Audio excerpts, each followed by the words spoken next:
Pagkatapos magpataw ng maximum suggested retail price sa imported rice at karne ng baboy, pinag-aaralan na rin ng Department of Agriculture ang paglalagay ng MSRP sa bawang at itlog. Ito ang nakikitang hakbang ng ahensya para maiwasan ang profiteering na itinuturong dahilan ng pagtaas ng presyo ng mga bilihin.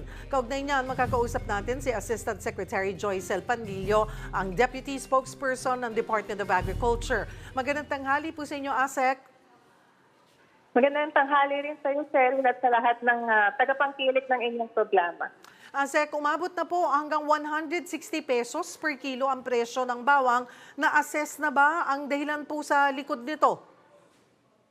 At sa ngayon po, tinitingnan po ng kagawaran kung ano po ba ang mga dahilan ng pagtaas ng presyo at even na before po kahapon or nung isang araw, ay parati naman po tinitingnan ng department ang cost of production po ng ating mga agricultural commodities, kasama na po dito yung bawang.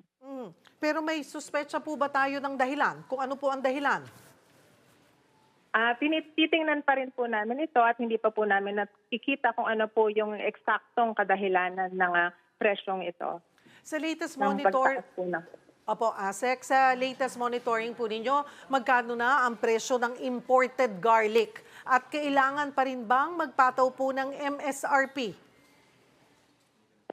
Latest pong monitoring as of March 31 ng aming Agribusiness and Marketing Assistance Service ay meron pong garlic na as low as 120 pesos pero ang prevailing price po nito ay 160 pesos. Ngayon po hindi pa po namin nakikitaan na kailangan pong magpataw ng MSRP at kung mangyayari lang po ito ay kung maging extraordinary at unreasonable na po talaga ang magiging prevailing price ng ating bawang sa merkado. So, ang sinasabi po natin yung 150 pesos, pasok pa? Hindi pa po siya nakikita as unreasonable level. Bukod po sa bawang, kapansin-pansin din, ASEC, na tumaas yung presyo ng itlog. Ano rin ho naman ang nakikitang dahilan dito?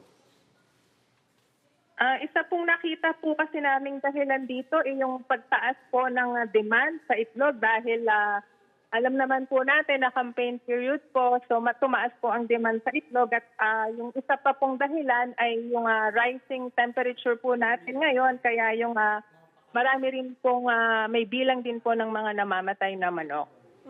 So ano ho yung connection sa eleksyon dahil mas ito po yung binibili para ipamigay na... Tumaas po yung demand kasi may mga nagpapamerienda kasama po ang itlog. Una nyo na po ring ipinatupad yung MSRP sa baboy at bigas. Kumusta rin ho ang compliance ng retailers? Dito po sa bigas, naging maganda po yung compliance natin at nung Monday nga po ay ibinaba po natin ang ating MSRP sa imported rice ng 45 pesos. May nakitaan pa po tayo na mas mababa dito, kaya nakitaan po na maganda po talaga ang compliance. Pero doon naman po sa ating baboy ay medyo mababa po ang compliance dito at umabot lang po siya ng 30% po sa mga aming pong tiningnan at na-monitor na mga stalls ng baboy. Again, ASEC, ito po ay suggested retail price, MSRP. Meron bang, kahit na MSRP po ito, ay meron bang pwedeng kaharapin ang mga hindi na kaso or penalty, yung mga hindi pa rin susunod po sa MSRP?